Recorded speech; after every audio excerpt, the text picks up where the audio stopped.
सोचिए, अगर किसी इलाके के लोग अपने ही देश की सरकार के खिलाफ सड़कों पर उतर आए तो इसका मतलब क्या होता है? यही सवाल आज पाकिस्तान अधिकृत जम्मू कश्मीर यानी पीओजेके को लेकर पूछा जा रहा है। सबसे पहले यह समझते हैं कि लोग विरोध क्यों कर रहे हैं। रिपोर्ट्स के मुताबिक वहां के लोग कई मुद्दों से परेशान हैं। महंगाई, बेरोजगारी, बिजली की कमी, टैक्स बढ़ना और स्थानीय लोगों का आरोप है कि उन्हें फैसलों में पर्याप्त भागीदारी नहीं मिलती। इन समस्याओं को लेकर लोग लंबे समय से प्रदर्शन कर रहे हैं। लेकिन क्या पाकिस्तान खुद ये प्रदर्शन करवा रहा है?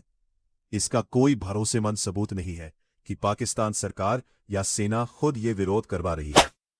इसके उलट कई रिपोर्टों में कहा गया है कि पाकिस्तान की सरकार और सुरक्षा एजेंसियां इन प्रदर्शनों को नियंत्रित करने की कोशिश कर रही है। अब सवाल है, इससे पाकिस्तान को फायदा होगा या नुकसान? अगर विरोध लगातार बढ़ता है तो पाकिस्तान के लिए मुश्किलें बढ़ सकती हैं। सरकार पर दबाव बढ़ेगा, सेना को कानून व्यवस्था संभालने में ज्यादा संसाधन लगाने पड़ेंगे और अंतर्राष्ट्रीय स्तर पर भी सवाल उठ सकते हैं।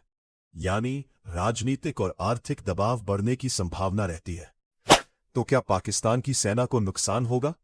अगर अशांति लंबे समय तक रहती है तो सेना को अपनी ऊर्जा और संसाधन आंतरिक सुरक्षा में लगाने पड़ सकते हैं। हालांकि सेना की वास्तविक क्षमता पर कितना असर पड़ेगा, यह हालात और उनके समय पर निर्भर करेगा। अब सबसे बड़ा सवाल, इसका भारत पर क्या असर पड़ता है?